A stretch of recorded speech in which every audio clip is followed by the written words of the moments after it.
we have a lot to talk about.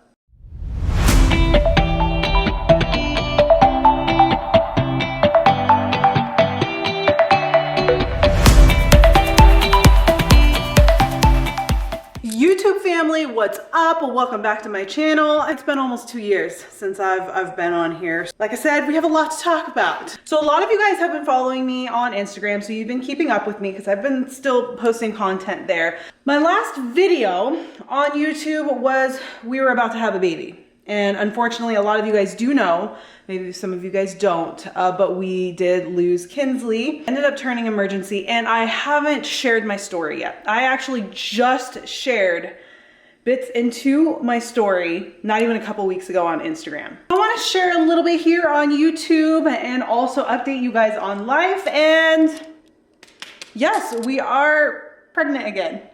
First puppy update. Here's my old girl, Keela. So she passed away last December. So not too long ago, just old age caught up to her. She started having some seizures and vertigo type symptoms. She was so scared and just not doing so good. So I had to make the decision to say goodbye to her. It's just quality of life. So she lived a long, good life. She was gonna be 15 this year. So she was up there. And then we've got Muscle Butt, but it's still same old crew, still the loving big old boy he is, still obsessed with his mama and still loves his ball, and he's doing good too. We've had a lot of crazy experiences this year. He was attacked by another dog, sweet boy, bite mark on his back leg. He broke a toe from his craziness, yes. But he's still doing good, huh? Oh, yes, stretch. And then we've got this little rascal right here. This is Simba. He is a border collie, but he's short haired.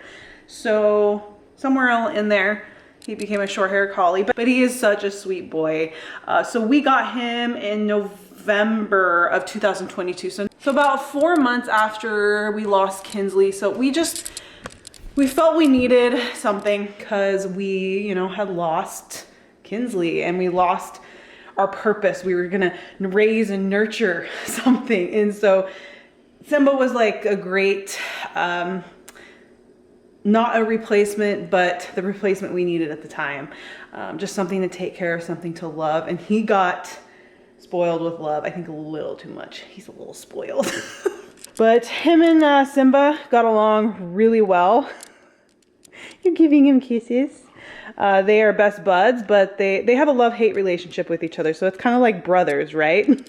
So they'll, except Simba likes to herd Crew around, and Crew just lets him bully him around. Crew is such a sweet boy. You're the bully breed, but he bullies you, doesn't he? He's so attached to Crew. Won't do anything without him. If Crew's not there, he is scared of everything. And he literally is scared of everything, which is weird for a border collie. When I say 2023 was the worst year of our lives, like it was hell, I am not kidding. Because if you guys have been following me on Instagram, you know that when we got Simba, he came with parvo. Showed signs. I was like, something's not right with him. He wasn't eating, he was throwing up, he was very lethargic. Literally a few days after we had gotten him. The hubby went back to work, and he was working out of town. So the vet's office said, like, especially with parvo, it's just something that has to run its course. So the key thing is keeping them hydrated and fed. But when they're sick, they don't want to eat or drink. So the vet showed me how to administer IV fluids through IV. So I just had to do it in the rough of his neck. And then I had to feed him through syringe. So I had to puree all this food and feed him through syringe. And it was a week of sleepless nights, just trying to keep him fed and hydrated. And we didn't think he was gonna make it. We thought he was gonna die. My husband was just beside himself too. We just lost Kinsley. We got this puppy, and then he's probably gonna die too. But as you guys can see, he's alive and well, and he's thriving. So I'm gonna talk a little bit while I'm making my pre-workout meal because I'm gonna go to the gym after this. I'm just doing eggs and rice. This is like the perfect pre-workout meal. Got your protein, got your carbs, and it's super light on the stomach. And yes, I still use muscle egg. 1 cup of egg whites, Protein! I've got some pre-cooked rice here. Hearty half a cup of rice. 1 whole egg. Salt, pepper, and garlic.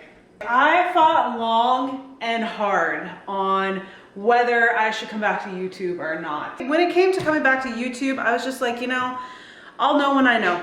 And last couple weeks, I've just been feeling very strongly about filming content again. I just like it. I just like how you can share these videos and you can just get more content out there versus like Instagram. They're shorter videos and then you're fighting with the algorithm per se. And sometimes you're not even reaching your own following. I just knew, so here I am.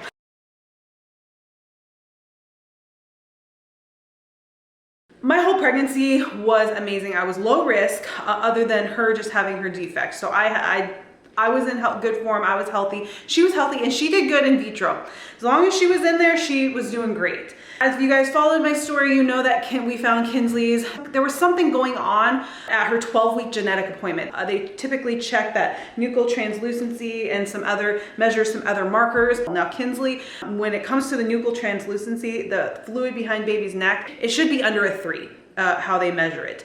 Now Kinsley was almost a 4. And so they knew something was up. They didn't know what it was. Most of everything we tested for, we even did the NIBT test. She came back all low risk for trisomy, all of the other chromosomal abnormalities. That's all we knew at that point. Get to 24-week appointment, they kind of had suspicion that it was going to be cardiac, so heart. When we got to the 24-week genetic appointment and we did the ultrasound, sure enough, there were some discrepancies with her heart, and it showed that her ventricles more narrow than they should be. So through this whole time, of course, I'm like, did I do something wrong? What did I do? What should I have changed? You know, I had all these thoughts running through my head, and all of the doctors, all of the specialists that we saw were saying that it was nothing that I did. This is usually a genetic thing. So sperm and egg. We didn't have 100% confirmation of that because obviously we're limited on testing. So we wouldn't really know until she was born. So moving forward, as you guys know, relocated to Salt Lake City.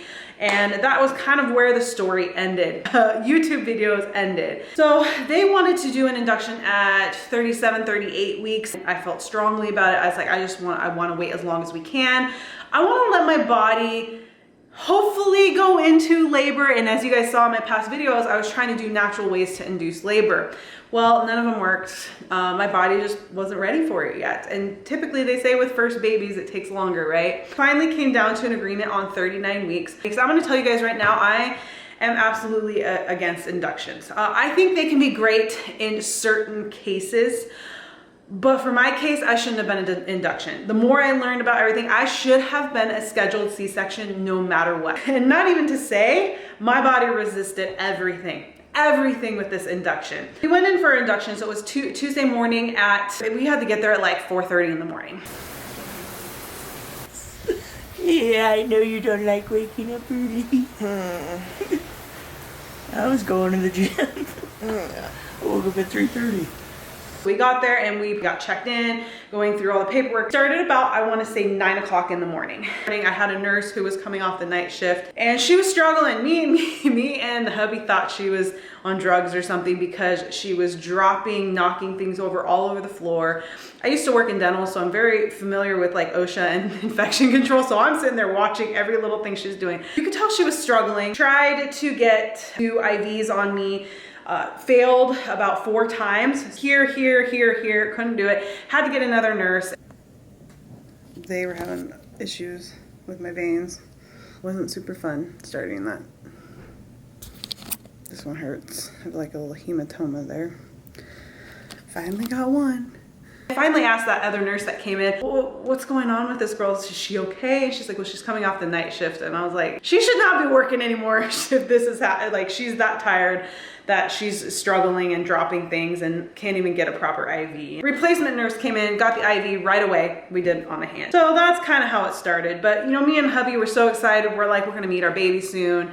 We're just trying to go into it with a positive mind frame and hopeful that everything was gonna turn out like we kind of had planned for. Kind of hanging out. Haven't started anything yet.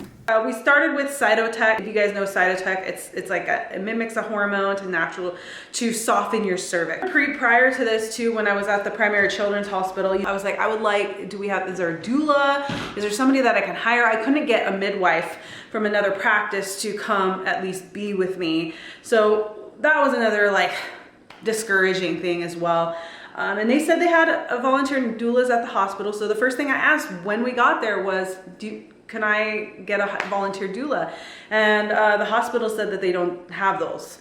So I was like, great, okay. But like an hour or two into starting, a woman walked in that was a volunteer doula. So we're like, what the heck? I thought the hospital didn't have this. And she's like, yeah, I'm here. Which was a saving grace. So I'm gonna tell you that volunteer doula, like bless her heart, I am so glad that she was there. So first things there, I'm like, okay, there just must be a lack of communication or something. First little red flag. Then doing the catheter, the pulley catheter, I think that's what it is. We just tried to place the little catheter ball, but we had to do a cervical check first, and I was only just barely like 1 centimeter dilated, so she couldn't quite place the ball. Dear. So now we wait about 4 more hours, but we're making progress, and I guess I'm responding really well, baby's responding really well to everything. So as the nurse said, this is very reassuring. So now we just rest some more and wait. In the beginning, the contractions were just like intense period cramps. I am having very mild contractions, but I can't really feel them. But I was right. What I was feeling with that period sensation. It was manageable. I was able to breathe through. I was still able to, go through a contraction. Then I was able to talk and eat and just carry on normal. I think it was sometime in Tuesday afternoon. If you can tug on that Foley bulb and it just pops out, then that means you have progressed. Okay, so balloon worked. We're at about 3 centimeters. So again, we were progressing. Kinsley was doing amazing this whole time. We were, watching her heart rate, so there was no issues. Mind you, we only did 1 ultrasound to check where she was at the very beginning, and she was in a good position. My volunteer doula was helping me move in different positions. The peanut ball with the stability ball, shower, toilet, showing my hubby pressure points. And we had some really funny moments. Moo like a cow at some point, right through your breathing of contractions. And there was a few times that I was hanging on my hubby like this. You know how they do that where you're here. And I was like, ugh, like moaning low, and he just starts laughing. Don't laugh at me. And we had some good like humorous moments. So I didn't sleep at all Tuesday night into Wednesday. I tried to sleep, but I couldn't sleep. As far as progression, I started to slow down. They didn't see the progression they wanted to see in a certain time frame. So then this is where, well, maybe we should do Pitocin. I was really against it. It was kind of one of those things. We had relocated, right? And we're here. I was kind of in a rock and a hard place. I want to do everything that's gonna, be the best for our baby. But then I also just, you have your intuition. And so I was kind of fighting with that. I was like, what do I do? What do I do? What do I do? They were kind of like, well, we need to do this and we need to do this. So I didn't have anyone there to advocate for me. Even though me and my husband prepared as much as we could beforehand, when you're in the midst of it, things just go out. That's the last things you're thinking about. Just the way they made it sound was, it was going to be best for the situation, so I agreed to do it. Because it's kind of like you're in that spot, right? It's like, I don't know what to do. IV here because we were doing like 1 drip of Pitocin. My water has not broken yet. The option was we just kind of wait around for baby to push on the water. She's kind of just floating there right now. It would be, we'd just be waiting, and it could be hours, but it could be the possibility that if I start to get more comfortable, that means contractions are subsiding, we're not making progress. So after some discussion, we decided to do the lowest possible dose of Pitocin, which could technically work, and that's all I need. So we're starting with that, and we'll go from there. Contractions are definitely getting stronger, but once there is no contraction, it is a nice break. Tried the nitrous. I don't know if I really like it. The counter pressure is what's in this position, which is really nice. Another contraction.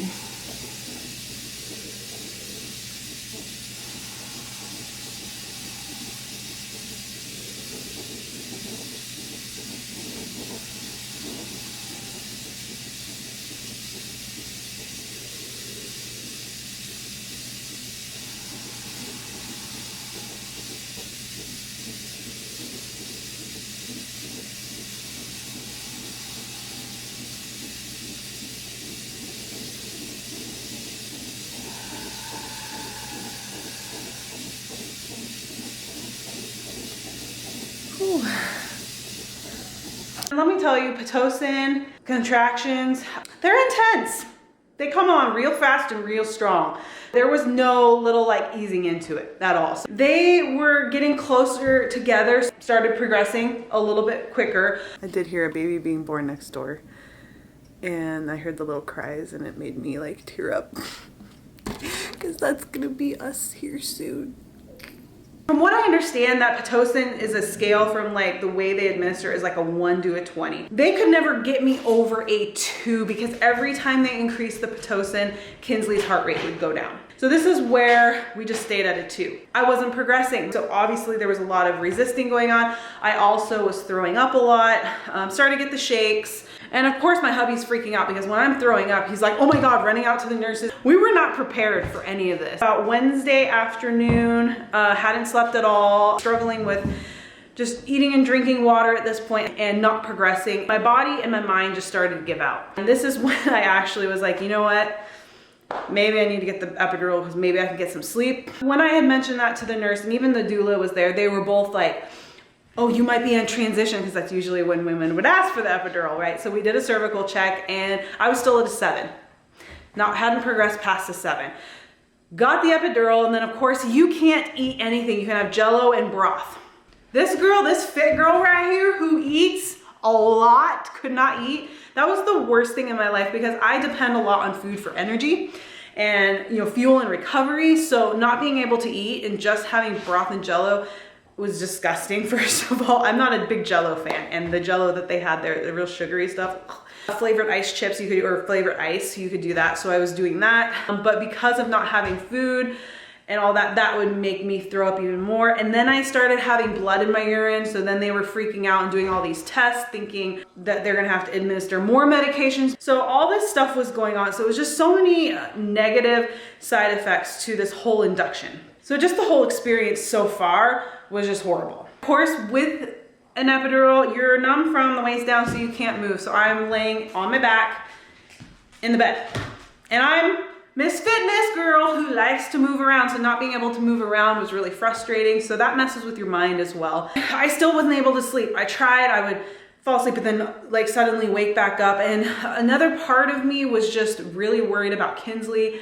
I was also continuing to check the heart rate monitor because every time I would try to rotate to my left side in the hospital bed, her heart rate would go down. So the nurses would come running in and be like, oh, you can't be there on that side. So I would lay on my back or on my left side. I was just like constantly like, I just got to keep watching the monitor. Again, keeping in mind that this whole time, the doula, like I said, when I said earlier that the doula was amazing, she was there with us all the way up until the epidural. And she was the only one that really just helped the whole time. The nurses would just come in and say, do you need this? Do you need that? Let's do a cervical check, or say, hey, maybe we could do Pitocin or something like that. But that was the extent of what they offered to us. So we were just pretty much left alone the whole time. Unless something changed on the heart rate monitor or something, they do their normal checks of vitals. But other than that, like we just completely felt neglected. The lack of care, that's how we felt. One half side of my body stopped being numb and I could start to feel pain and contractions on one side. You guys, something's not right. Like, is that normal that I can feel on one side with epidural? And they're like, oh, we'll have somebody check it. There was no rush to check it. It took them forever to finally come down. They finally come down, and the epidural or the needle that they had put in had moved. So it wasn't even in there correctly. So they had to insert it. You know, I was just worried, Nick was worried, and we're just, where is this going? And I just wasn't progressing. Late Wednesday night, a nurse had come in and said, you know, probably not gonna be able to deliver vaginally because your cervix is so swollen. So the other option would be C-section. And then she gave us an option, would you like to labor longer or do a C-section? Now, when I told my midwife here back home about this when we got back, she was livid. She's like, the fact that they even gave you a choice at this point is beyond me. At this point, you're a C-section. I was like, can I talk to my husband? So she left the room and I was like, it doesn't even make sense. So I'm so swollen that I can't deliver vaginally, but they want me to continue the labor longer. And both me and him were like, that doesn't even make sense. So we're gonna do the C-section. That's just the best option at this point. Keeping in mind, you guys, they have not checked, since I started epidural, they never checked baby once. Never checked the position of baby. Never once did an ultrasound just to see where baby's at. We decided to do the C-section. We went down through the whole, you know, risks and, you know, this and that, and then we signed off everything and also gave consent if I have to be put under for anesthesia for any reason, consented beforehand, all of that stuff. So at this point we did start getting excited. We're like, we're this much closer to meeting our baby. Vaginal birth's not happening. So we're going in for a C-section.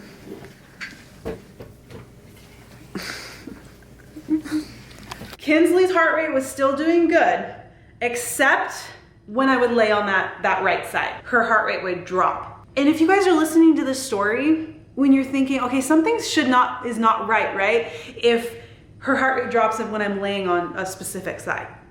You would think that nurses or something, they would be like, something's not right here. We should check into that. No one did.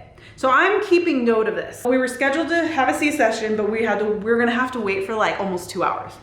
So again, we're just chilling there, just chilling, right? So finally, this was getting close to like midnight, Wednesday night, Thursday morning, we were gonna be taken back to have our C-section, and all these alarms go off. Someone else, another woman, that had to be rushed back for an emergency. So we're like looking at each other like, that's the last thing you want to hear. Rush this woman back, do emergency C-section. So we had to wait a little bit longer. Finally, it was our turn. They take off all the heart rate monitors, you know, to wheel me back to the OR. And you would think that they would put the stuff back on, right? They told my husband he had to wait until they got me all ready. Then they would bring him back. By this point, I'm getting nervous. Part of me felt like something wasn't right. And I believe this is when something happened to Kinsley, because you just have that gut feeling. When they were rolling me back, I was like, something's not right. This is not good. When you've been going through labor, you've been on all these medications. I literally felt like I was in a snow globe, to where I was kind of like trying to bang on the window or the glass, and I was trying to speak, but I couldn't. It was like nothing was coming out. I felt so numb. Such a weird out of body experience, like, and not in a good way. Once they rolled me back there and, you know, they put me onto the table, or they're asking me all these questions. I'm meeting people and they're asking if I was cold because I had the shakes. I was not cold. Shakes is used typically from the adrenaline dump, and the medications and combination. I just remember saying, no, I'm not cold. Couldn't even really speak normal. They did not put any heart rate monitors on me. And I remember thinking, they should be doing that. Then they put the little drape in front of me so I couldn't see them doing all their prepping over here. So the one thing that just pisses me off when I think about it is the fact that they rolled me over to my right side to, you know, epidural, whatever they were doing that they had to do. And I'm like, that is the side that Kinsley's heart rate kept going down. But it was like, I couldn't speak. I was like, this is where it's just disappointing and discouraging, because I didn't have anyone there. You would think that nurses, they would have been keeping track of all this and they would have relayed this information. And they weren't rushing at all. They were doing the pinch test to see if I was numb, and I kept saying I'm feeling it on this side. Then I remember hearing somebody yell, why is there not a heart rate monitor on this baby?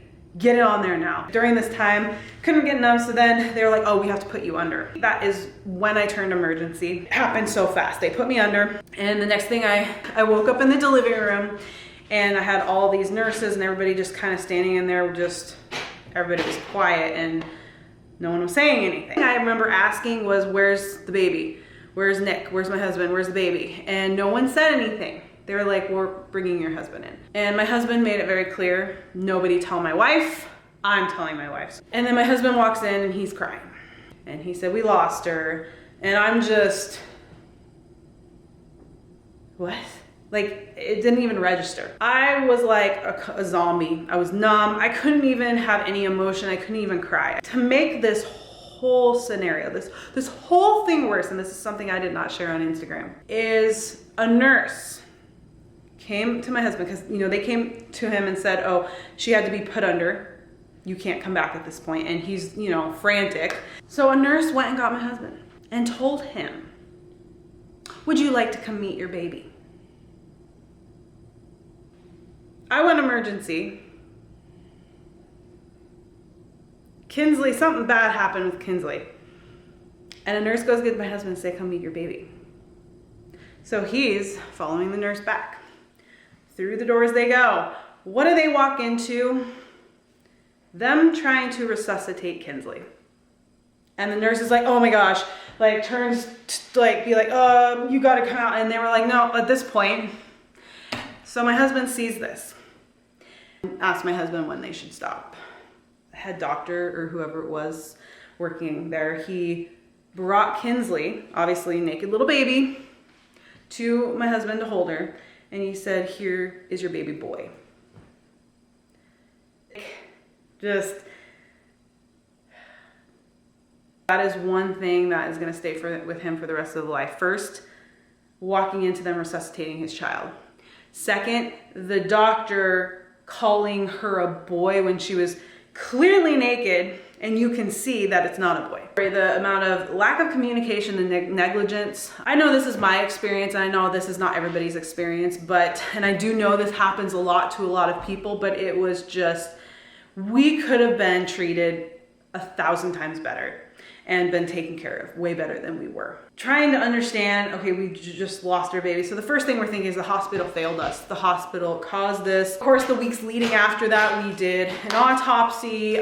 We got legal help just to go look a little bit further, deeper into the whole situation. Well, the whole goal of going to Salt Lake was to have a fetal heart surgeon because we didn't have one here in Montana. Plan is once she was delivered that she would probably have to be intubated, and then they were gonna kind of keep an eye, monitor, and see what her body does. So one thing to understand about a fetal heart, there's a little flap that opens to the ventricles of their heart, which supplies blood and oxygen.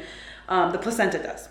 So while they're in vitro. Now, when a baby is born and they cry, that first cry kind of closes off, like triggers for that little flap to close off, and the ventricle to take over. So us as adults, what our hearts, how they work normally, that's basically when it starts.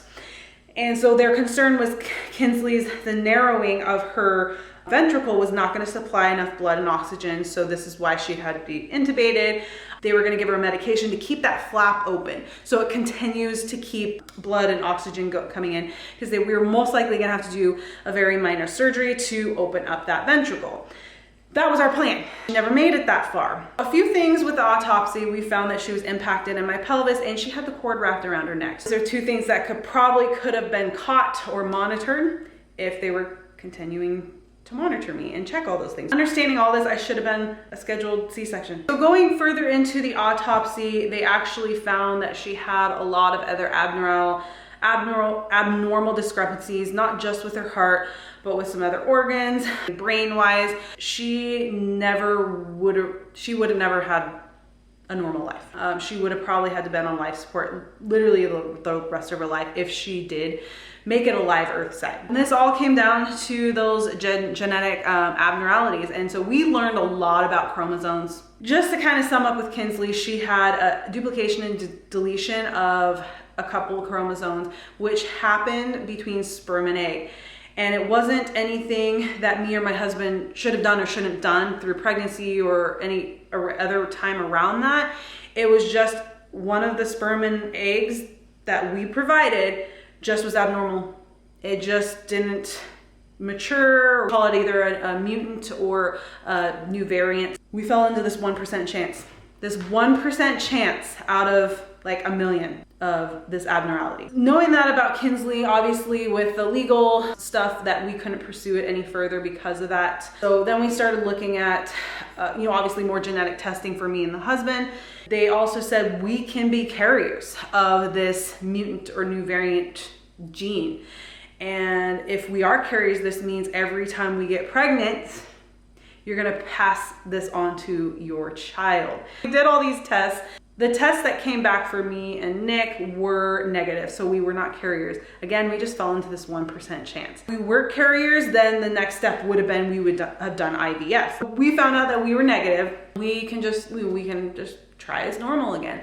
The chances of that happening again are 1%. 2023, it was a rough year. Not only you're trying to navigate grief, don't feel normal in your body. Anyone who's been pregnant, has kids, you know it takes forever to feel normal. On top of that, having the loss of your child, trying to work, trying to have keep my business going, trying to have relationships, trying to just do life, trying to save your marriage. Like 90% of marriages fail after child loss. And I can tell you, me and Nick almost were a part of that 90%. But we pulled through. I don't know how we did it. We didn't want to give up on each other. We are fighters. And so as close as we were to separating, we didn't let it happen. And then I ended up depressed. Who wouldn't? I've been depressed multiple times before in my life. And I've never been one to go on medication. I've always sought help, like a therapist or a counselor, and have worked on overcoming that, because you can. It just takes a lot of work and facing yourself. I realized I was just laying on the couch all the time. Wasn't excited to go work out, to eat. I didn't want to eat. I tried to do my best, but it wasn't good enough. I know that. I wasn't excited for anything. I was avoiding talking to people. I couldn't even go into public. I'd sit in the car and cry because I just felt almost ashamed to go into public. I didn't have my child. I didn't have a living child with me. So that was a struggle. Felt like I had failed my family. I failed my husband. I failed myself. I failed Kinsley. It was a real mental battle. I was like, oh, this is not good. This is depression.